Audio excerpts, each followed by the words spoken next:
so much for coming. We will be discussing, it's a design workshop titled Fostering Gender Inclusive Policies for Economic Development. Over and over again, we keep talking about gender inclusiveness in a wide range of conversations, and today we are focusing on looking at how that impacts on economic development.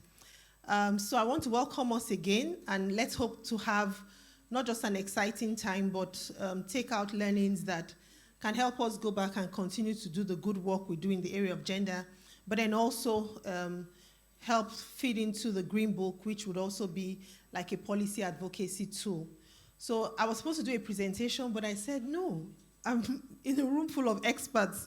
So I think we'll set the context together and begin. But before I do that, I would like to introduce a couple of wonderful people who would walk through this day together with me. First of all is the session anchor, Mrs. Esogene. Essie. And then we have, we're going to break out at some point into 3 groups. So I'll just introduce the studio leads. So first of all, you have Mr. Emezino. Please, can we clap for him? And then Ms. Rini Sitaboki. And also Ms. Adekemi Omole. So, warm welcome. I mean, I think there's a consensus about a few things.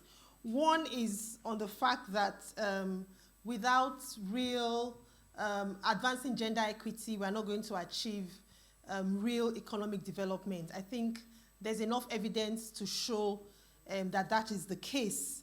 And we also know that gender equity is a big challenge for many reasons. So just as we start out, why do we think we still have this, despite the fact that there's a consensus on the fact that, yes, if we're going to drive economic development, let's even use Nigeria as an example. If we start by looking at the population, we have 50%, 49-50% women. So in terms of even the proportion of people in Nigeria who are female compared to male, I mean, it's almost equal. Then if you start looking at contribution to critical sectors, so for example, if you're looking at the agricultural sector, you would see that you still have a large proportion of women, for example, playing a very important role. And then in our society, as a result of all the challenges we've had, ranging from security to displacements, migration, we have also a large vulnerable population that has to also be carried along. Despite the fact that we are clear on the contribution, we're still lagging behind in really being able to drive equal or equitable participation in economic development. So as a way of setting the context, just to even ensure that we're in the right room having the right conversations, I would just like to open the floor to a couple of people to just share their thoughts. Why do we still have these gaps? Thank you. I'm Professor Dewumi, SG, Lagos State University, Lagos. I'm glad to be here. Just 3 days ago, my daughter graduated in Covenant University. So when we are coming home, I have only 3 of them, 3 grade, 2 medics, 1 architect. So I asked them, because one was interested in, she's still interested in this gender matter. So I asked them, I said, why do you think this discrimination on gender disparities still persists despite, so they gave all the normal reasons that we normally have. I said, well, let me distill it for you, and I want to distill it here today. And that's why I love the word policy, because that's where the solution is. But this policy must go further to become law. You see, the distilling is that in nature, the strong always try to oppress the weak. It's not just male, female. Big animal will oppress the small one. The big car on the road will oppress the small one. anything that is bigger or stronger, we attempt to oppress I said, look at the law in UK. The male now is the oppressed gender. You heard that the British police said, we don't want all this coming of Nigerian female sending their husband out of the house. Because here, it is the husband that will say, get out of my house. But in UK, because of their law, it is the wife that will say, get out of this house. And male are committing suicides, even in America. The law has strengthened the female in that place. And it is now the male that is being oppressed. So how do we tilt the balance? That must be our focus.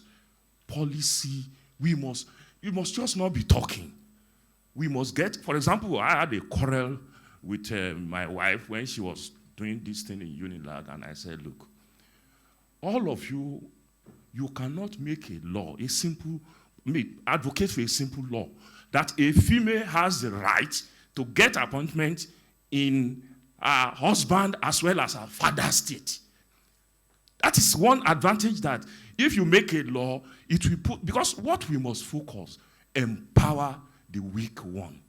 Because the weak one, as long as you are weak, you are susceptible to being oppressed. So we should focus on empowering education, business, even if they are not going to school, if they are widows or divorced, we must find a way to always, as people collect security, or what is this token they collect in the Western world, or this cash transfer that we do here, empower the weak ones and they become strong. Thank you very much. Thank you, sir. So he's raised a very important point, which is you need a policy-enabling environment to ensure that there's gender equity. I'm going to squeeze everybody else because of time. So just in 1 minute, sir, please introduce yourself. Thank you. I am Christophe Bazivamo. I am Rwanda ambassador in Nigeria, but also standing in for Niger, Burkina Faso, and Chad. I concur with him, but I wish to add some two elements. The issue of mindset is crucial, and we need actually kind of social transformation to come up with agreed compromise to move forward. This is about culture, where traditionally we see that women are left a bit behind, and we need kind of understanding to reverse this understanding.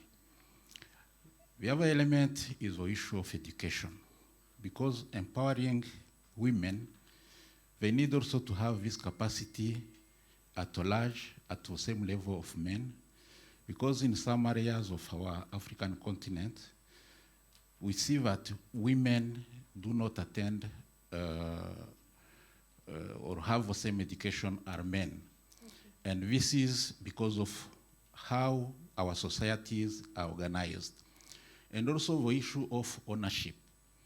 We need to put in place policies which ensures that women own or empowered to have actually economic power. And here in our common traditional societies, the issue of ownership of land. Whenever it is not considered, you will be seeing that when it comes even of to get money from bank and you don't have collateral, it becomes difficult for women to be actually to get loans. And in that area, we need actually this kind of economic discriminative policies, which are positive discrimination towards women, to ensure they are coming together with men. And I think it is important to consider one element, mobilizing for our different countries to understand. We cannot move in an adequate way, socio-economically, leaving the half of the population behind. And it is important to consider that women are more vulnerable half of our African population, then you have to consider actually empowering them so that we move forward together. Otherwise, it will not work. Thank you. Thank you, sir. He's talked about a lot of things: education, lack of, equitable access to education, lack of ownership of productive assets, and just generally not prioritizing women. I can take 2 more comments. I don't know. Okay. Good morning, everyone. My name is Baba Funke Fagbemi, Executive Director, Center for Communication and Social Impact. I think it's 2 things. Number 1, the positioning around the conversations must change. If the positioning changes and it's more accepting of all the stakeholders, that would help. Number 2, it has to be a systems thinking perspective. And we know in a system there's no outside. So until all the stakeholders are at the same level, we'll keep singing the same song. Thank you. Thank you so much. Positioning, systems thinking. Thanks. My name is Yinka Babalola, Country Manager for International Budget Partnership. I think there's several reasons, but I just want to narrow down on something related to mindsets that, for me, I see every day, and it's really about religion. I think culture, I find it easier to shift culture, but I think with religion, it's much tougher. Because when people refer to their sacred texts that say women occupy a subordinate position, even when women get into positions of power, they are restrained by the dictates of their religion, and that kind of restrains them even to advocate for women getting equal representation in society. Thank you. Thank you so much. Can we have 1 or 2 more quick comments? Good morning, everyone. My name is Fabio Gumeko. I'm a gender consultant. And I think I'm just going to leverage on what the last speaker said. For me, I think cultural norms play a huge part. And clearly, our patriarchal structures are really strong and ingrained. And I think in being able to have this conversation, we really need to sort of find how one can really break into those existing cultural norms. And I think language is also important, and I think that's part of what the last speaker also said. So for instance, when we talk about the weaker sex and we approach it from that angle, there's a subjective sort of implication of what strength really means. So I think language certainly is something that we need to look into, as well as cultural norms. Thank you. Thank you so much. Hi, my name is Jemima Jato-Kari, and I'm a gender consultant as well. Building off on what she said, as well as the speaker before her, thinking about language is also looking about the presentation of who is sometimes maybe not leading so much, but actively participating in the conversation, and this is men. Every time we talk about gender, there's a tendency to always shift towards a woman, which absolutely we understand as should be, because the gap and the disparity has been so wide for a very, very long time. But bringing men as allies into the conversation and seeing gender as part of them as well. And that's why I liked when the first speaker, that opened up the session with discussions was a man, and he led with having daughters and hearing their perspectives and promoting them and bringing his own perspectives to the discussion. So I think really having men understand what this disparity has cost, not just women, but men as well. And then understanding that it takes collective action and driving that action as well and supporting women in driving that action and that agenda. I think that explains the problem and then moves us closer towards a solution. Thank you. Greetings, everyone. My name is Dola Kwagwede. I am a DEI expert and a disability inclusion advisor. I agree with all that has been said so far, and I'd like to call attention to the intentionality that would be required to hold space for women with disabilities. In everything, because even in the disability space, the spectrum, the severity, and then the outlook, and it is so wide, deep, diverse, that if we do not choose to be intentional about it, then unintendedly, that category of women will still always not feel welcome, will be left behind, will not be planned for. And to think that sometimes women get these impairments beyond those who get it from birth, or those who their body did their thing, like for me with glaucoma, going blind. But even from the point of pregnancy, women give birth and their lives are not the same. They acquire impairments from that. So if we are going to be having these conversations, we need to plan for everyone, for every eventuality, and to have that ecosystem of support. Thank you. Good morning, distinguished ladies and gentlemen. My name is Amina Oyabola, and I'm delighted to be in your midst. I agree with all the previous speakers' fantastic points that have been articulated. I just wanted to also draw attention to the importance of, the historical elements, the structural elements, the systemic elements that still exist, which, we need to deconstruct and break down. So whenever you want to build a new system, you have to break down sometimes the old structures that are there, including existing laws and policies that are holding women back.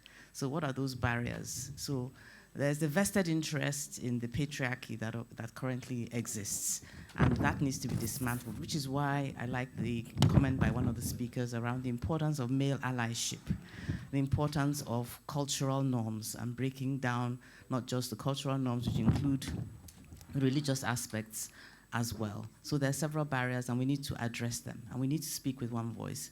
And we need to, as I think it was Fabia who said, the kind of language, the stereotyping, the biases in language, in our actions, in our deeds, and in our behaviors. So all of these issues are important. But male misogyny, male patriarchy, discrimination is real, and it exists. But I think, the narrative has to change. Our own language also as women, not just what the men, put out there, but what the narrative which we have been brainwashed over time from childhood. We also need to change the way we see ourselves and the kind of messaging we want to see going forward around the importance of equity, the importance of inclusion, and the importance of diversity. And it's not just about it being good for women and going to benefit women. It's about, it enabling us as a society to move forward. It's about building that good society that we all seek. And we're all in very difficult and challenging economic times right now.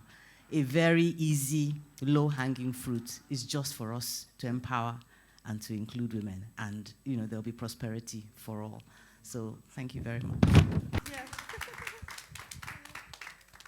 Yeah, thank you so much, Ma. I think that was a good way to wrap up this section. So you see, I didn't need a presentation. The room is full of experts, and we've been able to just set that context for the conversation we're going to be having subsequently. So as we break out, I want you to see this from three perspectives. I know this is a serious design workshop, but loosen up, reflect. I like to take opportunities like this to even reflect on the work I do so that I can learn from others and take it back. So just let's bring those conversations together. Let's shape something that we can all have as a blueprint, at the end of this workshop to take into the work that we do, but then also for some of us who are involved in policy advocacy to continue putting that out there. I'll just leave you with a reflection. We're working on a project now, and we need a senior research economist, and that person has to be female because it's women in leadership in economic sectors. We have advertised like 3 or 4 times. We still do not have this research economist. It tells you, when we started, it was like a joke, because all the interviews we've been going through, we've been getting a lot of very competent male, but no, it has to be female, just because of the way this project is designed. But that really tells you, if we're now trying to look at fostering gender inclusive policies for economic development, we have to be looking at a wide range of things. What's the gap in literacy? What's the gap in capacity? Gaps in inclusion, gaps in participation. So there's so much, but it's when you're faced with the challenge I'm currently faced with that you realize how real some of these conversations that we're starting to have today and we need to continue to have is. So we have 3 work studios. One is to explore barriers and mitigating factors to gender-inclusive policy processes. And the second one is to map innovative approaches for implementation. So even when you now have policy frameworks, and I'll use one of the most common ones that a lot of conversations are going on around now, which is the WE policy, the Women Economic Empowerment Policy. So when you now have the policy, how do you really bring that policy to impact on the life of the coconut seller by the road, to leave the paper, and go into, so how do we begin to think innovatively about policy implementation when we now even have this sort of gender-inclusive policies? And then the third one is, how do we develop multi-sectoral coordination and mechanisms for gender-inclusive policy processes?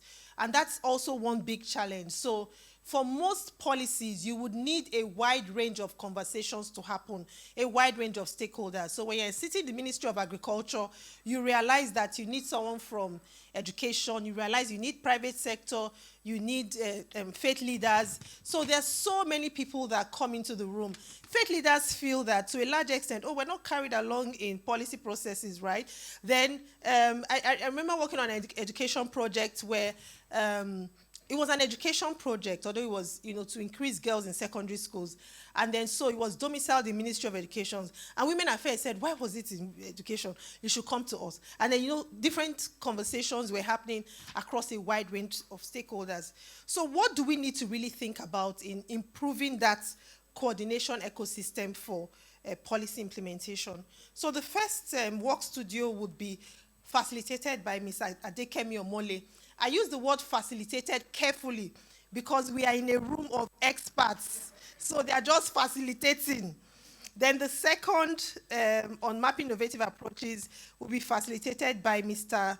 Emezino Afiegbe, who is head of Gender Center of Excellence at EFINA. Kemi is gender lead for Policy Innovation Center.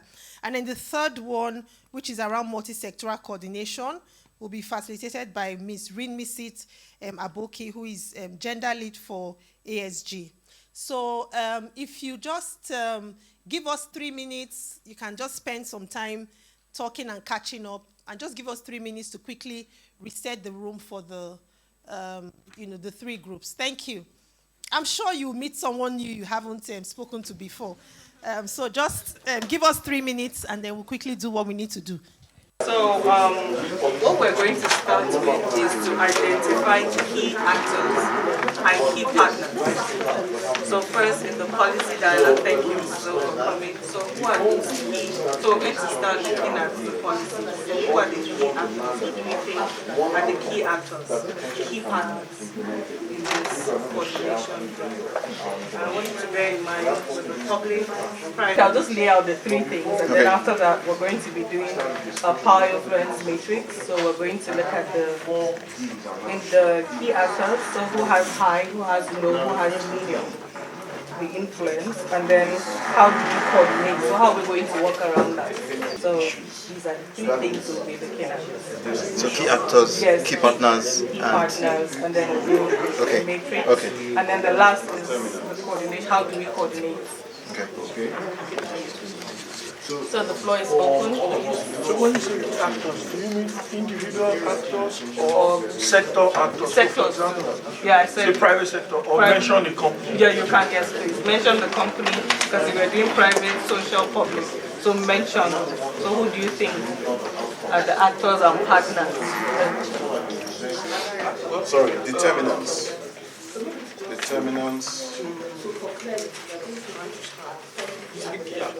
And then what does the data tell us today? And then the 4th one is deliverables,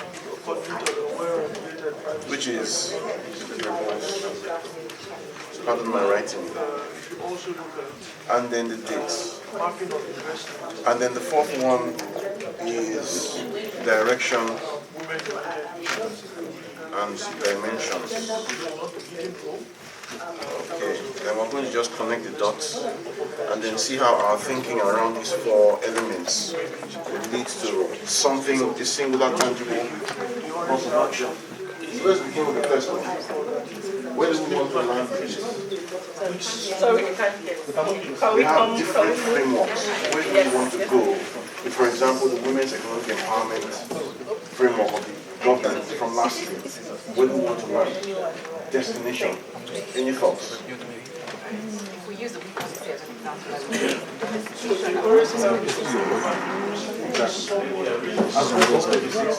This one there, it's automatic. Domestication.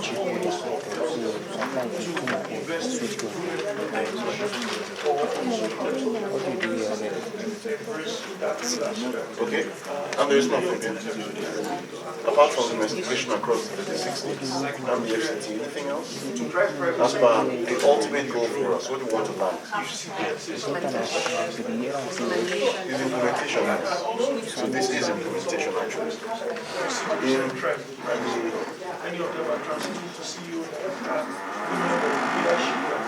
Okay. Any other thoughts on destination?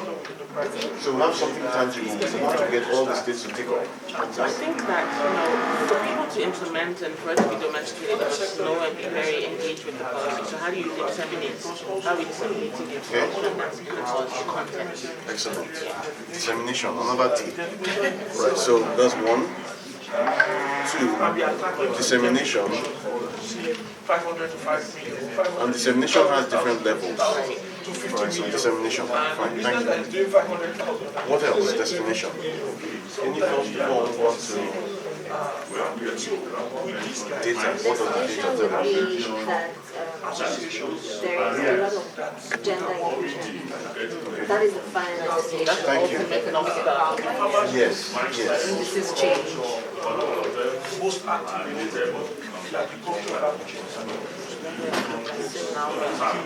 Increase of gender inclusion. And then other sectors. Right. Indices change. A lot of associations of civil society, a lot of Nigerian non-governmental organizations, women, Nigerian Increase inclusion. Thank you. So I think we'll go in the line of private sector since you started private sector. Thank you. Okay, let's transit to the next one then. So the next one is what the data is telling us, but determinants. So determinants would refer to that as what are the key actors? What are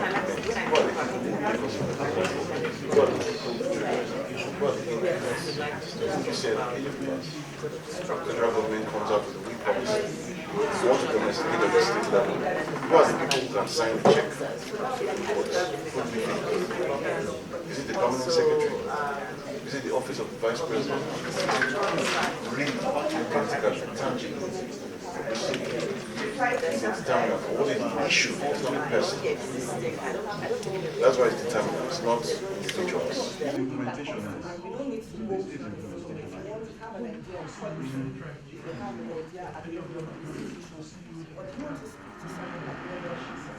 Okay. Any other thoughts on destination? So we have something tangible. We want to get all the states to take up.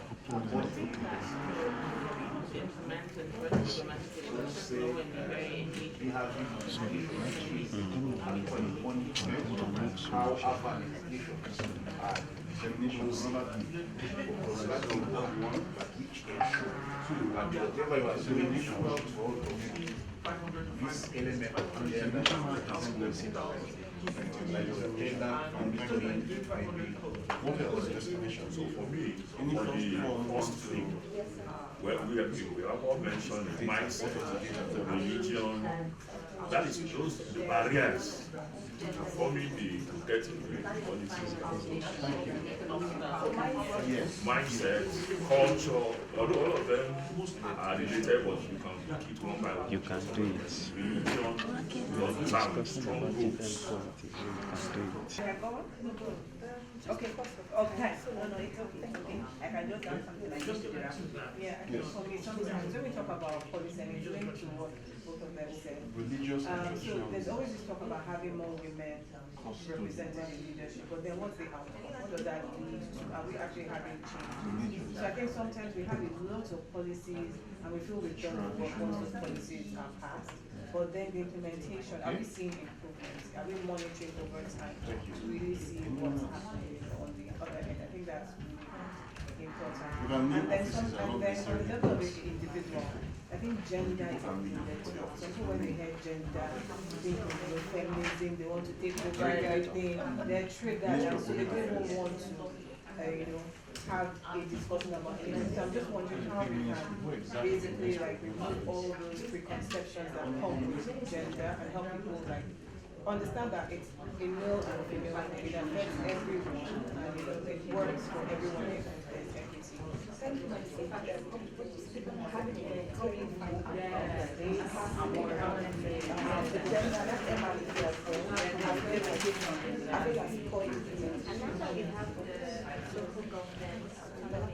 What does that mean?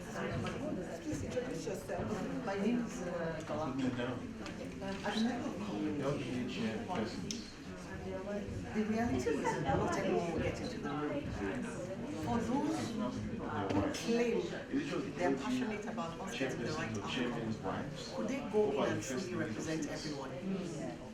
So that means at the level of community, you, the few that do get into that room, you should have the information to truly robustly represent.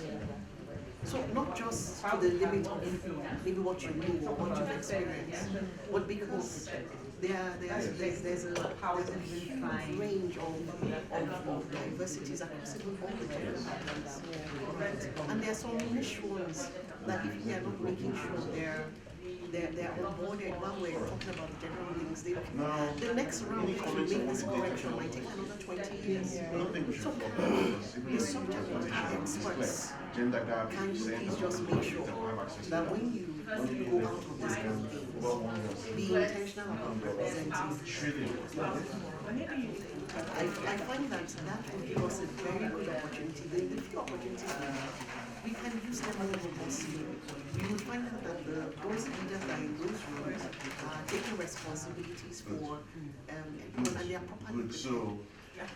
So for me, I work in a space where not only do I hold space for the range of disabilities, but also hold space for those without impairments who are at a loss of what to do with us. So if we can plan for them, everyone should be able to plan for it. And I think that's a commitment and seeing that everyone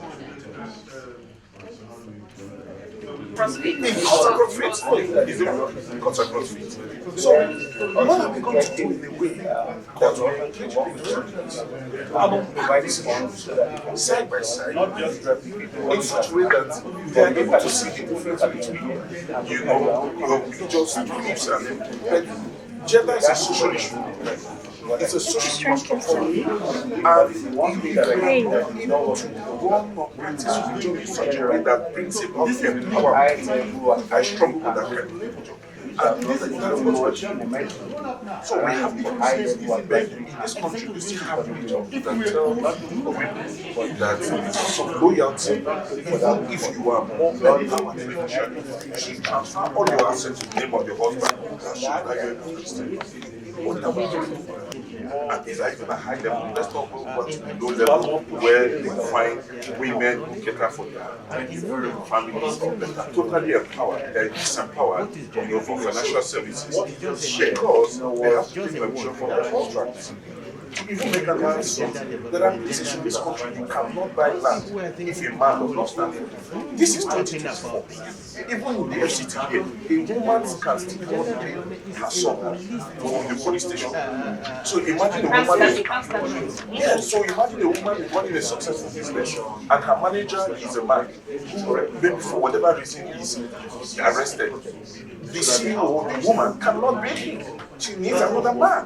What are we talking about? So, financial inclusion, whatever we want to call it, has to do with our everyday lives. And I think that's where I want to wrap up. I want to end by saying that when we're talking about this issue around gender, the actors and everybody who's around us, it is not a construct that exists outside our life. It is part of our community, our daily lives. And until we're able to see from that, then we will get policies that look like something.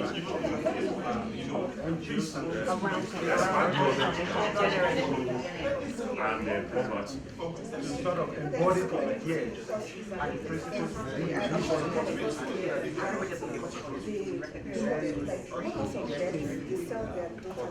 at 7 meetings, like 12 meetings, Monday off for young people. So Not just poverty is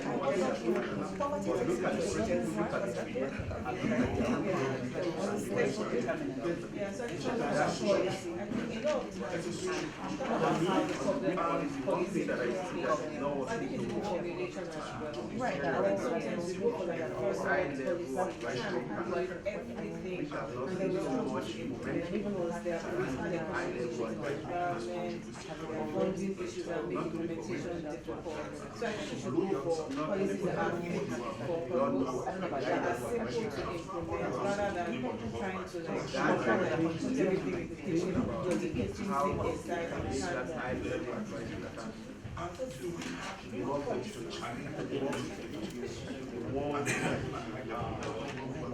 have policies, but don't have a challenge. Other thoughts. Here it is important to think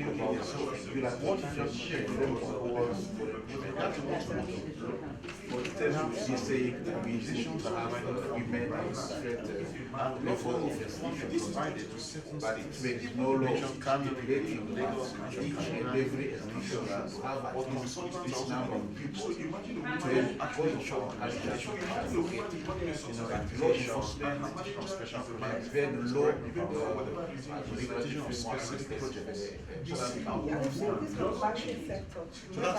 Make sure that there's a bit of an informal sanction, enough female representation, and now, it's not working.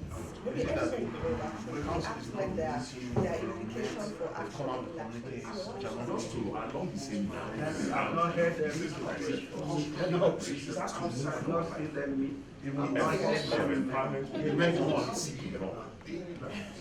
I think that's a function of the leadership within the Now, in East Africa, you find such a large number of ladies.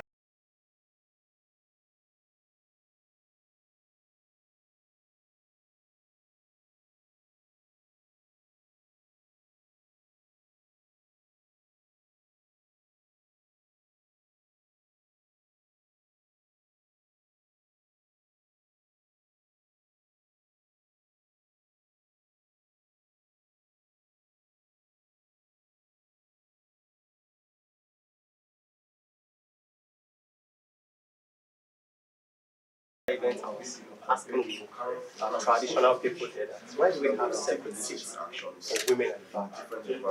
What I was getting in 2024 was they were not supposed to be in the round table where the decisions are concerned them. Yes, so I mean we're talking about immunization, financing and issues around matter and child health, and I was now wondering that when we're having the discussion and these people that the issues affect cannot even contribute. And it comes to an extent where, okay, I said, okay, fine, let me respect culture and the religion, but I also want them to participate and speak on their issues. I was not giving them microphone to speak. None of them collected the microphone for me because the men were so they can't speak when men are supposed to speak. So these are the issues. So I'm not imagining if you are saying that we take the gender view to the traditional so in terms of paper they agree and when it comes to implementation what happen at those local communities where we are not yet to implement. And to the second point of the public sector, we mentioned federal government, and I also want us to mention some other agencies of government which is also responsible for that inter-coordination, especially when it comes to gender inclusion. And I think Ministry of Trade and Investment, especially when it comes to issues around women economic empowerment, Ministry of Agriculture, when it comes to issues around smallholder women farmers, Ministry of Education, when it comes to issues around girl child education. And and we mentioned Ministry of Women Affairs, and to me, I just keep wondering what's the role and responsibility of Ministry of Affairs. I think that ministry, this is also part of the conversation of just establishing, okay, we have a Ministry of Women Affairs. And I want the reason why I'm saying this. Okay, when there were issues around gender responsive budgeting, across all the sectors, we need to have a reflection of women issues or women policies in the budget. And that's policy and that bill was passed into law.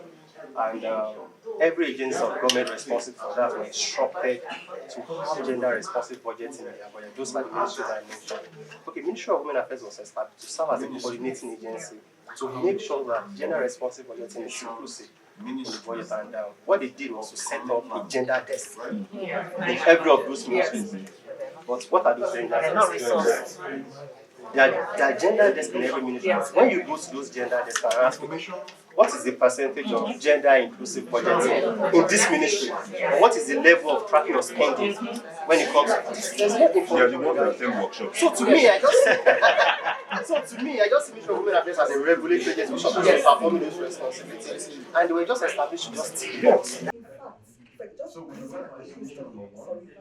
Implementation and implementation across states. All 36 states.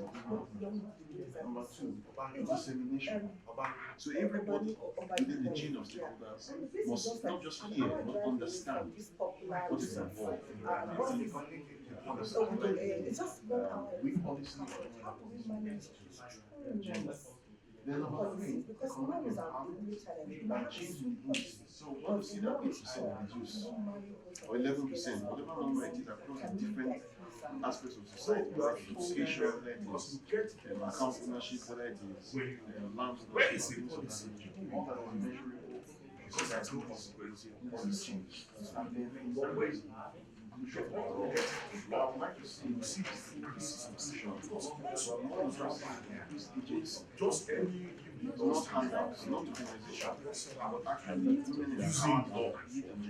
It is law that is correct.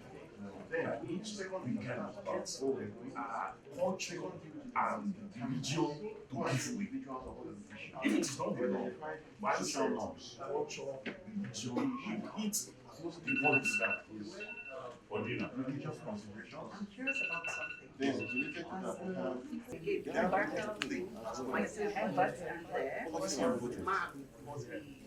but at least they are getting better quality information. They are seeing other things. I'm wondering, even if I'm wondering, can we still tackle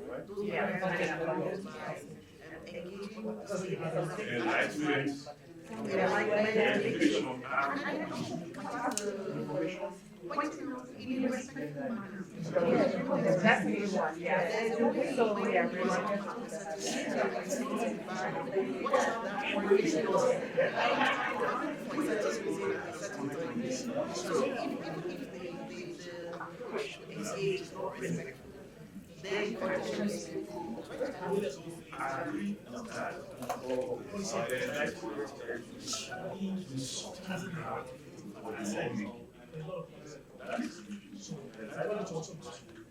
or the Ministry of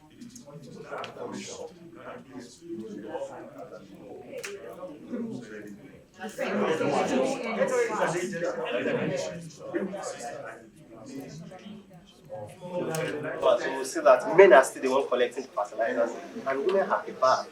When statistics showing that they actually contribute more to farming, even more than men.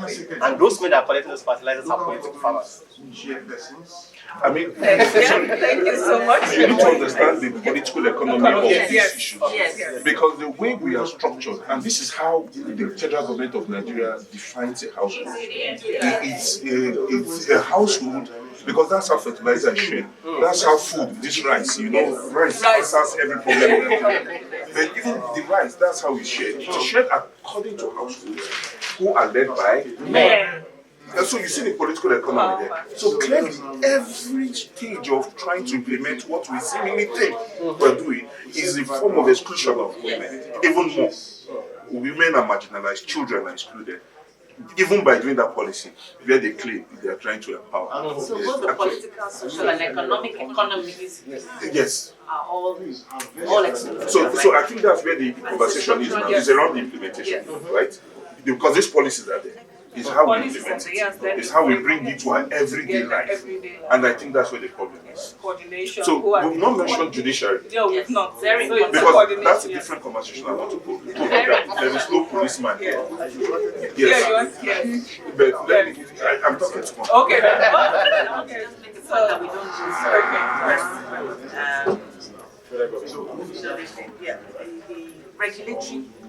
the regulatory bodies as actors. When you talked the first slide, right? When you talked about the financial and the progress we've made in financial services, because the central bank governor at that time decided to come up with a policy direction that led to affirmative action. So can you imagine what would happen if all the regulatory agencies did something similar? You know, we would see a step change. So two things for me. First is building up on what you started speaking about when you spoke about the justice system in Nigeria. Adding that on, other public sector, for instance, the justice system, whether federal, whether state. I know that based on the justice law, the federal government has to appoint judiciary to the state and all of that. So there's so much going on in terms of the structure of even getting enough people to do the jobs in terms of the selection of judiciary is not a different thing. The quality of them and whether they are susceptible to crime and corruption is one thing. But when you think about the justice system in terms of timely delivery of justice, especially things that matter to you, first of all, they don't understand, in my opinion. They say justice is balance is equal, right? But sometimes how you deliver justice to a woman, to a child, is different from how you deliver to other business or financial or any other issue for the justice. Sometimes at their discretion to see the facts presented and say, okay, this makes sense. Through this gender work that we're doing, sometimes you find that many things are thrown out of court because the judge is not in a good mood. And sometimes we think even if you find more women as judges, so the way you look at things like that. Someone shared to me that some woman took her husband for the court and advocate on some matters about domestic violence, and the justice was a woman. But it could be an impasse, but the justice came out on the other side telling someone that even me, my husband beats me for money. What are you bringing this thing? So I'm just speaking specifically to the things that matter to me in that justice system. So first finding women to represent in terms of number of women justices. First let everyone have the representation first, participation. Then we now need to help them understand how it is, how matters affect women differently from how they affect men. And this is not just the justice system, this is now everything that will be discussed, whether public sector or private sector. Understanding the benefits to the poor when each group or each gender has their own issues addressed in a unique way and priorities as needs as they come. And I want to move on to that as the second thing to talk about. I know we're talking so much public sector, regulatory, private sector, and all that, but we're not going to civil society groups yet. And I feel like they are a very strong force in coordinating all the sector. Not as it should be by design, because there has been failing in the public sector, in the private sector to actually take that leadership, such that now it's the civil society that is doing a lot of the work. But since they are operating in that space, I think it's very important for us to see how much power we can give civil societies, because they go all the way from the very grassroots all the way to the very top, whether it's in terms of advocacy or in terms of even pushing policy initiatives and lobbying for some of these things to go on. So I was hoping that we'll get some time in to really discuss how much civil society can play very actively, because the public sector has failed to get large maybe they design the policies, as we said, the policy, we have policies that can be implemented, but the implementation of those policies, I think this is where civil society comes in. Not as a panacea to all the problems, but as a key partner. So now moving to partnership, as a key partner towards driving this implementation across all the sectors that we've mentioned and many more. Reference. Thank you. Accountability. And so before we go to so for me, most of the things I would like to say have been mentioned, but I'm just trying to. I love the point she raised earlier about what we are trying to say. I think the definition of success was at the end of the day. These are the actors across different sectors, right? And this is who should be playing what. They then go into the power rank. I know there are like standard framework when discussing this. Sector-wise, this sector, we have the public, we have the private, and we have the block administration. Then she started with something very critical around funding. So we're then looking at it from for each of these sectors, they have the same set of groups that will fall under their policies. Same. So if you look at everything, we can place all of these names that have been mentioned. Under the private or any of the sector, we have the people that are funding, we have the implementers, service delivery for people, we have the political actors and the policy makers. We have the results tracking, the accountability assessment and communication. They are always together. Because we want to communicate what happens, and at the other one tracking the level of implementation or planning and all of that. we have the stakeholders, and that's where the religious and traditional RTF, religious and traditional just fall under. And the last layer is the regulatory body. So I'm wondering if we could already be placing all of these people in this across the different sectors. So when it's time to rank host power, because I've gotten a lot of beautiful insight around Ministry of Women Affairs just look like it there, we can't rank them to be the highest power, and we can already start putting it in the power. So I don't it's think already so when we're almost there, okay. 10 more minutes then. But before, okay, you want to, but then I want Vicky to speak about the traditional piece, because there's something our organization is getting back. So they're trying to bring the men to your question. Sorry, I didn't get your name. Olani. So there's something they do with men's engagement that is a little bit breaking the ice in some parts of Nigeria, some sort. Okay, thank you very much. Well, I would say that even before I get to that the women themselves remain a big factor in this discussion. And if I refer to your example, where women were separated from the men, and when you gave them the opportunity to speak, they couldn't say anything because the men were in the room. That would always happen. But in some cases, when you separate the women and ask for their voices, then they will speak because they have something to say. And they have a lot to say. But anytime you bring them together in that space, you may not get anything. And for what we have done over the years, and I see it to be working very well, is to bring the men also into the conversation. Now, what is also true is the fact that many of the men, I work in the classrooms, many of the men also are not educated enough. We talked a lot about the fact that some of this, or the problems we're talking about, is a social problem. But the fact remains that the men in question at the grassroots are also not schooled. And you also see that even in our different spaces. Given an example of what you said, you got somebody that could fit in the room, but the husband said no. So you still see that even at a higher level where you think it shouldn't exist.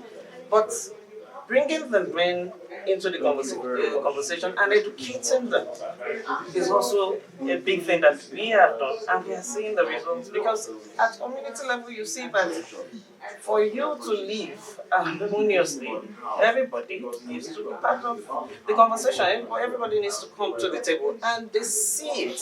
They see the results. They're enjoying the results. I don't live in the community, but they are the ones in the community. They see the results. They're enjoying it, and they see the importance of bringing everybody to the table. But that did not go without investment in the women and in the men. Can I just add to that? You see, you know, you're spot on there. You see, I think let's keep this at the back of our mind. At the heart of this conversation around gender is the use of power. At the very heart of it is the use of power. What therefore it means is, at any point in time when you talk about power, it is never given, it must be negotiated. Because the people who hold power will not relinquish power. It happens everywhere, in politics, in finances. Nobody will give you power. It must be negotiated. And I think that's where some of this discourse comes in. Whereby I will not advocate we keep separating men and women to hear women's voice separately. We must have the conversation together. That's at the beginning. Yes, and then we should negotiate the power. It is happening. We need to do more of it, and I think that's where this kind of conversation, takes place. Here. Okay. Good morning, everybody. I will focus on the private sector because we're supposed to know. Then we diverted into that, so we didn't conclude on the private sector. So first of all, for me, you need to target the key decision makers, right? But when you target, most times people target them as individuals, and when you target them as individuals, it takes time, it's cumbersome, and you have little gains. And so the fastest approach is that you have to identify where they are in a cluster. and we have organizations like Institute of Directors, Society of Corporate Governance. You have even what's the other one? ISCAN, Institute of Chartered. Those are where board members and chairmen of boards belong to, because they are and of course CEOs, and because they are a strong cluster. You find a way within that cluster to first of all influence those at the top that are maybe the ESCO of that point, and find a way to partner on something that can be a tool for engagement and communication. Because the way most of this, and I've seen it from over time, just like she mentioned CBN, something led to the CBN governor passing that thing. It didn't come from him. Women in Business, as at that time, invited him to speak at an annual at an annual conference, and gave him a very simple topic: women on boards. And when he started researching, he could not find data, and realized that even all the banks didn't have women. There were barely 1 or 2 women serving on boards. So you give them, is a creative approach. You give him something to come and talk about on an issue you want to address. And so he identified the problem. And when he came for that annual conference and spoke, the women challenged him as a group to say, this. So he went with that, because they had really given him postbars. So he went with that hat and then gathered the bankers committee, because he knows that he cannot take that decision alone. So he gathered the bankers committee, which consisted of other banking CEOs, and was able to make a case. And then the bankers committee agreed with him and put it as a policy. It took about 10 years for us to all see the effect, but at least the policy was there, doesn't mean. But he now had to put sanctions and things to now hold CEOs of organizations that were not compliant, and then they complied. And now it has even become an over-compliant industry, and we can all see the result. So the point I'm trying to make is that you target decision makers, even when you are targeting regulators, you need to be able to communicate in a way with data and the effect to first win those keys, so that they can now, the regulator, like now SEC, if I was looking at all the publicly listed companies in the Nigerian exchange, I would go through SEC, do something where they invite all the CEOs and so on and so forth. So those are some of the innovative, creative approaches, and then you need to use pressure. So when you are going as individuals, it doesn't work. When you now gather pressure, and where does pressure come from? There are 2 types of women groups, the external and the internal. If you look at most corporate organizations today, they have internal women groups. If you go to Total, they have Total Women Network. If you go to 7up, they have 7up Women Network. Those networks were created by a lot of engagement that they did, coming for different conferences, WISCA, WIMBIS, all those, and then they did that. If you want to do something, you engage the internal networks as well as the external, so that we're all saying the same thing. And then that pressure comes both from within and outside. The CEOs themselves and the chairmen of organizations will react. So, in conclusion, when you are looking at decision makers, you are looking at the boards, you are looking at the internal and external groups, philanthropists, and the key voices when it comes to money. We were talking about power. It's really about power and those that can speak to it. So you get male champions as well as female champions in those spaces. Then you look at sectors and industry. So sectors like, if you are looking at manufacturing, you are looking at the Manufacturing Association of Nigeria, and so on and so far, chambers of commerce and all the rest. So that is what I would just say. And then you get them to align, and then you must align with their focus areas when it comes to CSR. Thank you so much. So the main thing. You didn't mention any ESG. So now the main thing now, how do we coordinate? We've brought out every sector, how do we coordinate? Because now everybody's working in private sector, external, how are we going to coordinate? Because that's the main thing. How do we coordinate to push for the implementation of these policies, to bring these actors together? How do we come up with that coordination? Let me kick off that one. Yes, okay. Since I'll be quiet. Yes. Go ahead. I think and you know you're the one presenting. Yes, So I find, am I? I find that more often than not we're talking to each other. GV procurement policy, focus on those gaps, provide the support. These guys can't write, they can't do stuff, they can't coordinate stuff. Get that to happen, and then you help to bring these things together. The implementation we're talking about, we are skilled at it, but we don't have the government package.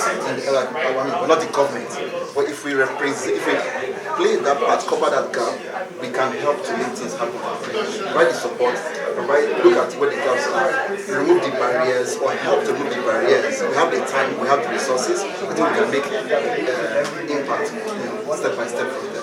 Should we leverage, the DPGG as leaders? Good morning, everyone. My apologies. That's why I said please come. Yes. Well, I'm okay here.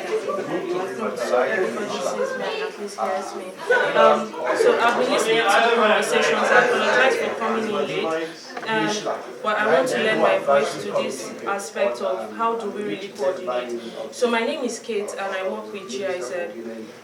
Last year I took on the position as head of gender and diversity sector with GIZ Nigeria Cross Country Office. And part of my job is actually coordination. So in terms of coordination of gender in Nigeria, I would say we've identified the actors.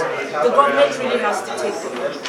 So yes, we've identified some of the challenges we need to round up of the government, which mainly is the capacity, and I don't want to say resources because Nigeria is a rich country. It's just that we don't plan our resources to where it matters the most. But we really need to support. So from the development angle, I know the DPGG, which is coordinated by Action Aid and UNDP. They coordinate gender in Nigeria for the development partners. So that's maybe for CSOs and development partners, funding partners, it's already well coordinated. So we need to tap into this and really drive what the government is doing, because the government really is the one in charge. I have a phone in my hand. Get down to the grassroots. You said something that's very powerful. It's that we know the problems, we know the solutions, but we're just telling ourselves the people that need the support in rural areas are not really getting it. So sometimes we take the pain. I change my gender for campuses. We have about 37 projects. I charge, and each project has one. I charge them.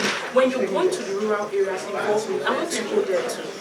Okay, yes. Thank you. So, DPG. Let's hear from Michael. Really want outside government. So we need to recognize. Look, we can say government doesn't have capacity, and I struggle.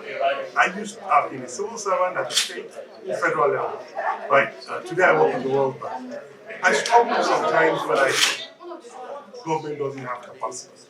When I was an advisor, in Lagos State under Fashola, Lagos was the second biggest employer of ICANN chartered accountants after Zenith. Right?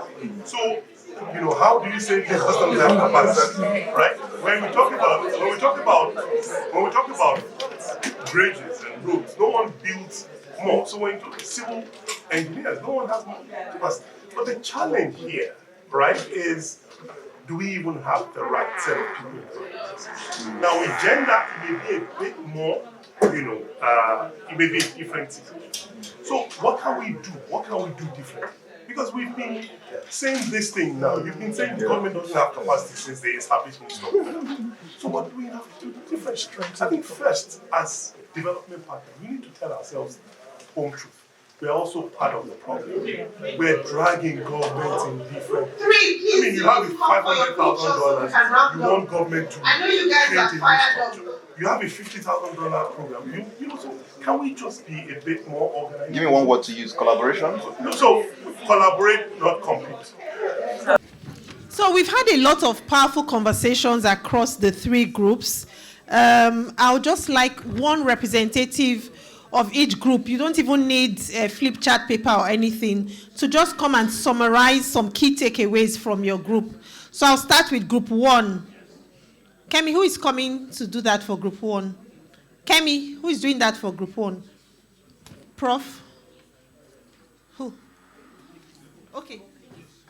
So just summarize, the key points.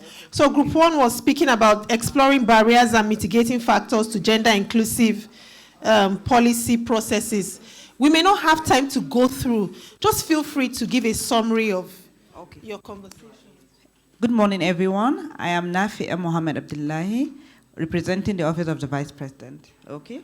Our topic of discussion for the day was, explore barriers and mitigating factors to gender-inclusive policies. So we have like 3 categories. We looked at the individual perception, operators, then interpersonal. When we moved our key highlights, we look at the major problems, the barriers we're having at community level. At community level, the main barriers we looked at were representation. Most of the time, female gender is not well represented. And seeing that everyone belongs is one of our major takes that we look at. Everyone must be involved in any policy making or decision making. Then at institution level, we look at the major barrier is poor gender at the M&E level. Then poor gender data used for making the policy and processes, whatever involved in the decision making. Then there's always poor implementation.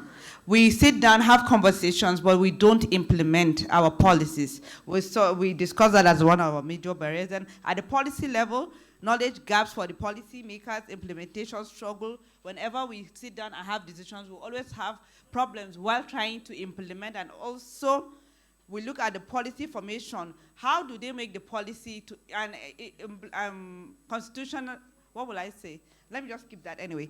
Consequences for law breaking. Somebody suggested that there must always be consequences when someone breaks the law after implementation. Maybe that will make it more feasible. Then review policy from the gender angle. Whenever the policy makers or the federal constitution is going to be reviewed, we should always look at the gender angle whenever we are trying to make decisions for these policies. Then enlightenment, education, then strategies that were suggested were taking consideration of when girls, equal pay, gender equality at all levels, meet all, everyone should be involved in making the decision, review policies at a certain time from time to time. Because when we look at democracy, our own is always ending after 4 years. So yes, it's also advisable if we can review those policies from time to time to adjust to the current situation of the country at any time. Who is important to talk to everyone. Everyone should be involved in making decisions. Then, who should we engage? Lawmakers, traditional rulers, influence makers, gender advocates, every other authority, political office holders, everybody should be involved. Thank you, everyone. So for group 2, a pleasure to meet everybody again.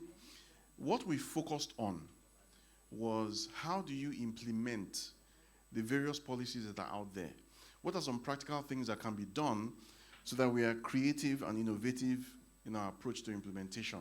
So we came up with a long list, but ultimately what we'd like to do is eventually get the stakeholders that are going to play a role in each of these lists, each of these items.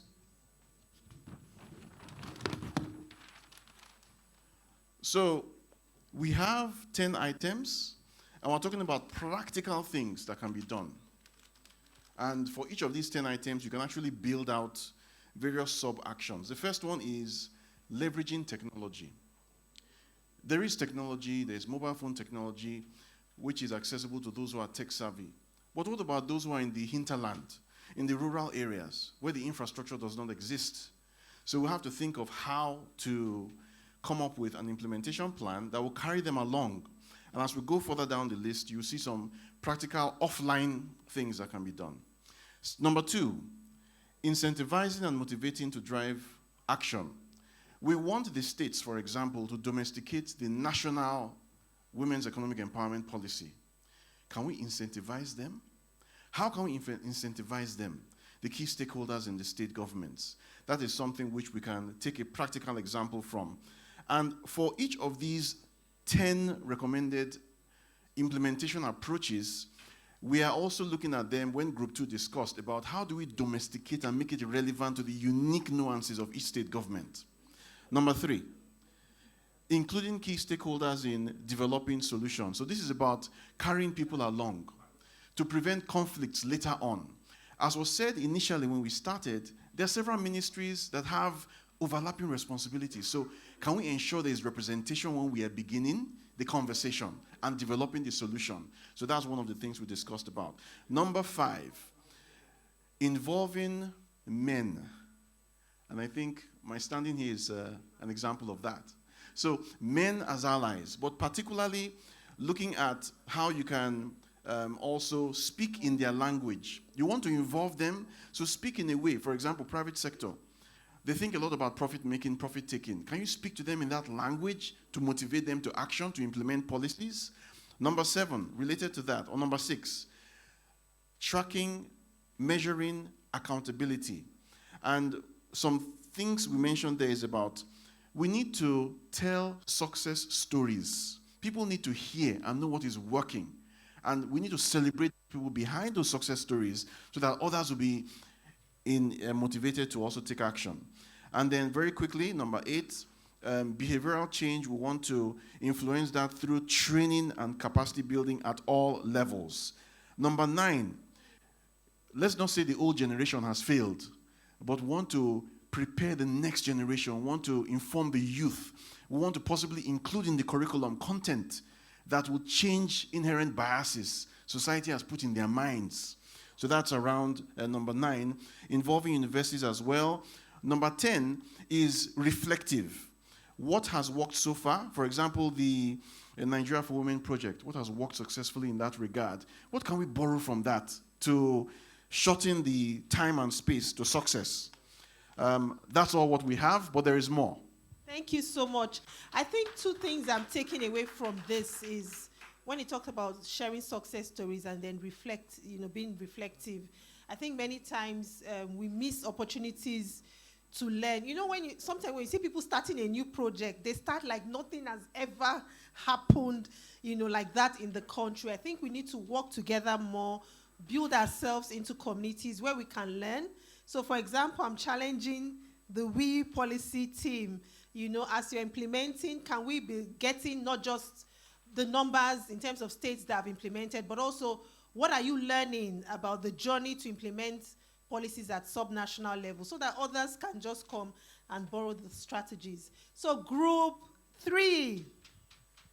This one, there are 2 people. You can see we're gender balance. Okay, our role was to identify how to coordinate these multi-sectoral issues, right? Who are the players and stuff like that. So we started with who the key players are, because you want to do coordination, you need to know who you're even speaking with and asking to coordinate their efforts. We split that into public and private sector. I'll take the bit on I think we've got one sheet. Okay, yeah? Okay, yeah, we've got the private sector first and then the public sector. So I'll let Answer to speak about the private sector. Okay, so with regards to the private sector, I think it's very important for us to identify that it's really about power play. And if you want to address anything around the heart of gender, you need to understand power and use power. And so we start first with decision makers. You need to identify clusters of decision makers. Instead, it's very cumbersome when you're addressing individual decision makers, but you need to identify where the power lies. First of all, we look at decision makers in the area of those that sit on boards and the CEOs of organizations. So chairmen of boards, those that sit on boards, and also the CEOs. Most of them are regulated by certain industries depending on where they are, and the others belong to certain groups like the Institute of Directors, Society of Corporate Governance, and also ISCAN, Institute of Chartered Secretaries Association of Nigeria. Now, so if you want to address CEOs, you need to find ways to partner with some of these regulators or partner with some of these groups so that you can address them at forums that matter. Now, the second thing is that you also need to understand their alignment as organizations and know how to tie whatever you're pushing for to align with their focus areas so that you get the buy-in. And you must identify the influencers, because it's the influencers that you get their buy-in that will influence those of them internally as well as externally.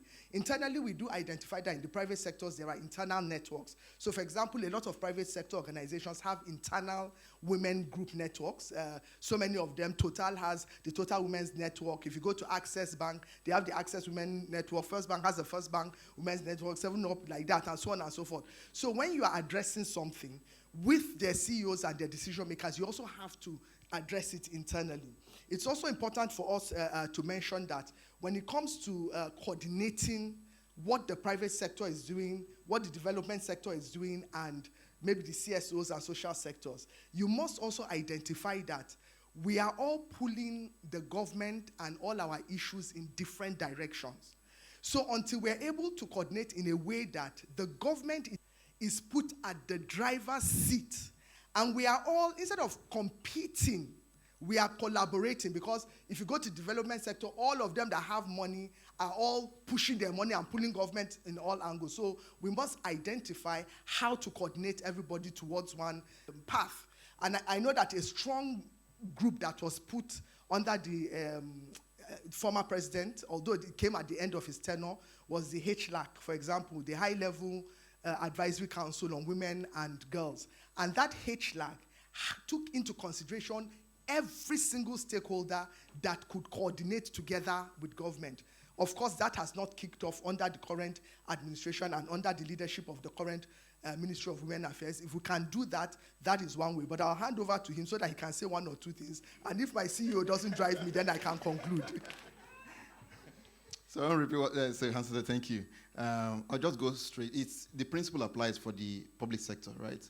We know who's doing what their key priorities are, find a way to align with those priorities, and ensure that even within the public sector, there is proper coordination. You don't have ministries going in different directions or not even understanding what the issues are. We highlighted it in about us speaking to ourselves, right? There's a coordination. I think I'll speak to that when I flip over. But we looked at the public sector from different levels. You have the federal level and then the subnationals, right? Which would be the states and local governments. To identify, even within those sectors or within those groups, who are the ones we should be dealing with? Who should be coordinating? Why are they critical and what do they represent? How much impact can they make?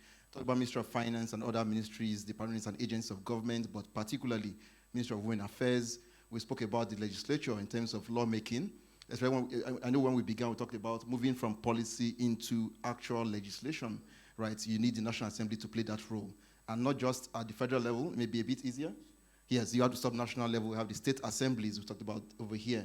And then when you look at the different points, touch points, you look at, even though you're dealing with the political leaders, you have people who influence these leaders. You go to the first ladies, the governors, the spouses of governors and other networks that can influence decision makers in the public sector. So I think, and then we mentioned judiciary in terms of enforcement of these laws. Just 1 minute and we'll give this back to you. Yeah, so give it back to her.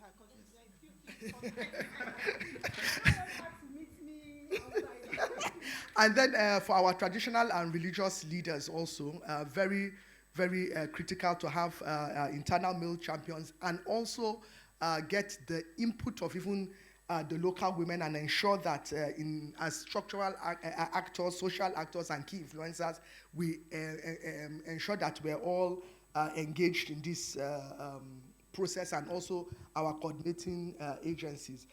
It is important for me to just mention that we also identified that we must identify technical gaps that we can help to provide solutions for, especially when you are dealing with the public sector.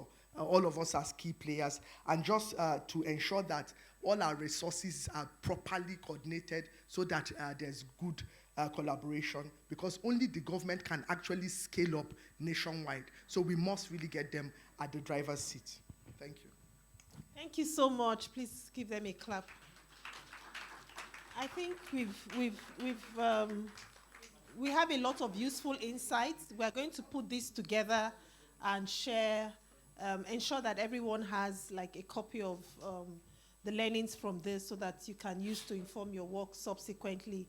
I really want to thank everyone, especially who has made out time to contribute to this conversation. It's not in vain, I mean, because apart from us putting all these conversations together for our use, we'll also have that as to continue advocacy going forward. So thank you so much, and I wish you, I don't know if there are any last 2 seconds reflections, otherwise we can round up. But thank you so much for lending your voice to this design workshop today. I trust that some of these learnings, I learned a lot, you know, just listening to everyone breaking down some things that we would also take forward in doing our work. But thank you.